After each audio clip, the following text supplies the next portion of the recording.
Hi hello good morning. तुमचं सर्वांचं स्वागत आहे माझ्या यूट्यूब चॅनलमध्ये. तर सगळ्यात पहिल्यांदा मी इथे ठेवलेला आहे चहा. एकदा चहा पिला म्हणजे कामाला सुरुवात. चहा पिऊन झाल्यानंतर नाश्ता काय करायचा हा सगळ्यात मोठा प्रश्न आपल्या सगळ्यांसमोर पडतो. तर मी आज तुमच्याबरोबर अशीच एक ब्रेकफास्ट रेसिपी शेअर करणार आहे. ती तुम्हाला नक्कीच आवडेल आणि मुलंही आवडीने खातील.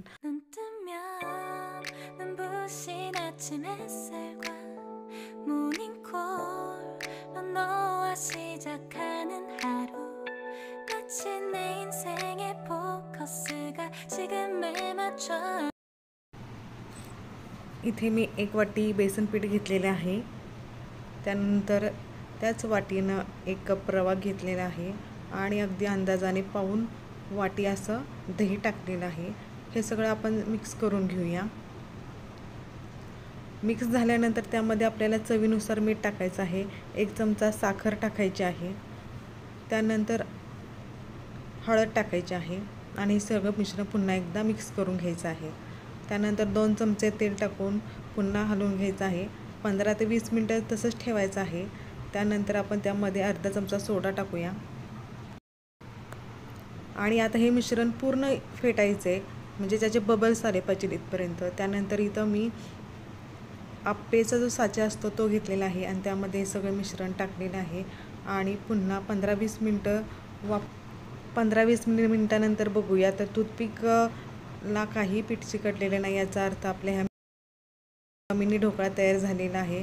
तो आता काढून घेऊया, थंड करूया आणि थंड झाल्यानंतर एकदम अगदी इझी अशा ह्या निघून तयार होतात आणि एकदम स्पॉन्जीस अशा तयार होतात.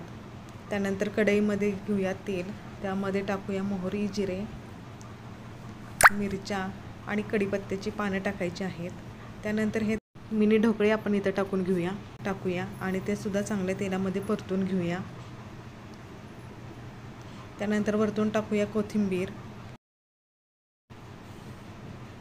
आणि पांढरी तीळ टाकायचे आहेत, म्हणजे ते अजून छान चवीला लागतात. त्यानंतर आता हे तयार आहे आपल्या खाण्यासाठी. एका बाउलमध्ये किंवा डिशमध्ये काढूया. हे आपण हिरव्या चटणी बरोबर किंवा सॉस बरोबर सुद्धा खाऊ शकतो. अजून एक मुलांची फरमाईश होती ती म्हणजे चॉकलेट मिल्कशेक प्यायचं होतं त्यांना. त्यासाठी मी इथं 2 ग्लास दूध घेतलेले आहे. त्यामध्ये 2 चमचे चॉकलेट सिरप टाकलेले आहे, 1 चमचा कॉफी पावडर टाकलेली आहे. त्यानंतर 3 चमचे साखर टाकायचे आहे. तुमच्या आवडीनुसार तुम्ही कमी जास्त करू शकता. त्यानंतर बर्फाचे तुकडे आणि हे सगळं मिक्सरला फिरवून घेतलेलं आहे आणि अशा प्रकारे आपल्या इथं मिल्कशेकसुद्धा तयार झालेलं आहे. तर आजच्या ह्या सगळ्याच रेसिपी लहान मुलांच्या आवडीच्या होत्या. तर आजचा हा व्हिडिओ तुम्हाला आवडला असेल तर माझ्या चॅनलला लाईक करा, शेअर करा, कमेंट करा आणि चॅनलला सबस्क्राईब करा. थँक्यू. पुन्हा भेटूया अशाच नव्या रेसिपीसह.